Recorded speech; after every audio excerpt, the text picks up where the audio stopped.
diet terus nggak boleh makan ini, nggak boleh makan itu. Waduh, menyiksa banget kalau menurut saya. Orang sehat terus nggak boleh makan apa-apa, nggak boleh ini, nggak boleh itu.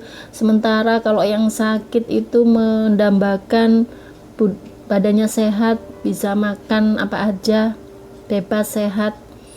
Nah, kalau pakai teknik hipnoterapi, sebenarnya bebas sih, makan apa aja bebas.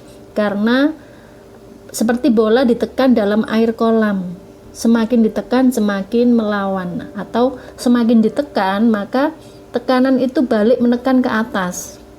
Kalau kita berikan misalnya diberikan skor 10 tekanannya, maka tekanan ke atas juga sama kuatnya dengan tekanan ke bawah tadi 10 juga. Jadi semakin dilarang untuk makan ini itu, maka alam bawah sadar bisa menekan balik, malah kepingin makan lebih banyak lagi.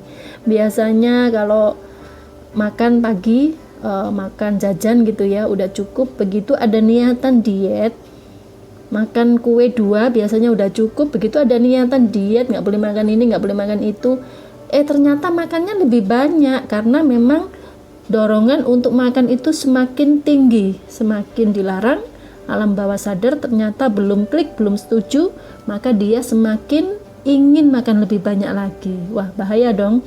Makanya ada yang diet itu turun 1,5 kilo. Tapi begitu selesai diet gitu ya, diet turun 1,5 kilo, setelah itu naik menjadi 3 kilo. Seperti balas dendam. Itu yang akan membuat dietnya gagal total. Bahkan bukan menurunkan berat badan, tetapi malah meningkatkan berat badan. Jadi apa yang harus dilakukan? Ya sebenarnya bukan menghilangkan. Sukanya makan gorengan, bukan kemudian tidak makan gorengan. Suka makan manis, bukan berarti tidak makan manis, tetapi mengurangi. Kalau misalnya biasanya itu minum es 2 gelas sehari, 2 gelas, 3 gelas. Kalau menggunakan teknik hipnoterapi, jangan langsung tidak minum es. Tetap minum es tapi dikurangin. Misalnya biasanya sehari 3 gelas, ya kuranginlah menjadi 2 gelas. Kalau nyaman ngurangi 2 gelas, 2 gelas. Kalau nggak nyaman saya masih kurang, ya kurangin dulu aja setengah gelas. Itu bertahap.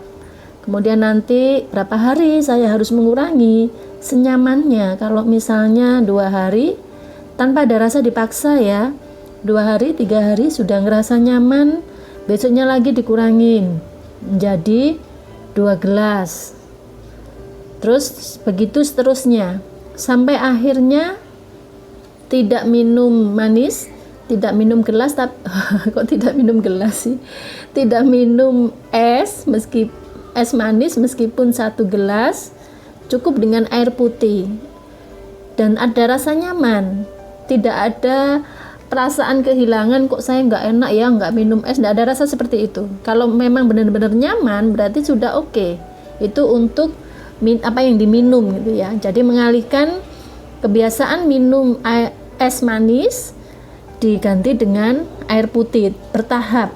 Begitu juga waktu makan makanan yang manis-manis atau gorengan, cukup dikurangin. Nanti pengalihannya kemana? Ya bisa diganti dengan camilan buah gitu ya, buah-buahan. Yang perlu digarisbawahi saat proses mengurangi, yaitu menurunkan secara bertahap tadi, kenali ada rasa nyaman atau tidak.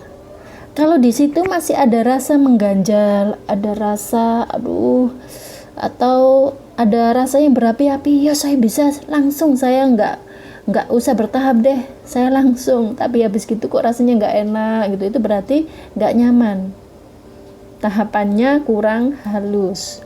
Ini pernah saya terapkan kepada mahasiswa saya, mahasiswi gitu ya, dia minta di hypnoslimming.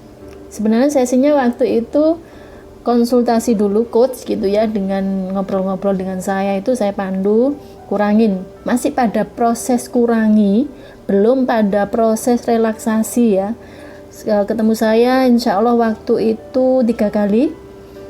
Waktu itu saya masih sharing masalah tujuan dan mengurangi secara bertahap, dan itu dia bilang saya sudah turun 3 kilo Bu gitu. Jadi luar biasa sebenarnya. Dengan tahap sampai mengurangi ini pun, kalau dia soft gitu ya, bikin senyamannya, itu ternyata udah turun 3 kilo. Luar biasa. Teknisnya seperti ini, misalnya ada temen bawa kue, terus dikasih 1 potong. 1 potong biasanya langsung dimakan habis. Ini makan jangan langsung 1 potong. Misalnya sisain separuh misalnya, atau 1/4 dipotong gitu ya, kemudian dibagi dengan temannya, jangan dibuang ya, nanti mubazir, dibagi dengan teman. Kemudian lain waktu kepingin makan donat misalnya, bukan satu yang dimakan tapi berbagi dengan temannya malah seneng, nanti mendukung proses dietnya. Asik ya, kamu semakin diet semakin sering berbagi. Jadi bisa dibantu doa juga sama cepat langsing dengan teknik hipnoterapi. Oke, selamat praktek. Cukup sharing saya hari ini, hipnoterapi untuk langsing tanpa diet menyiksa untuk Hypno Slimming. Semoga berhasil.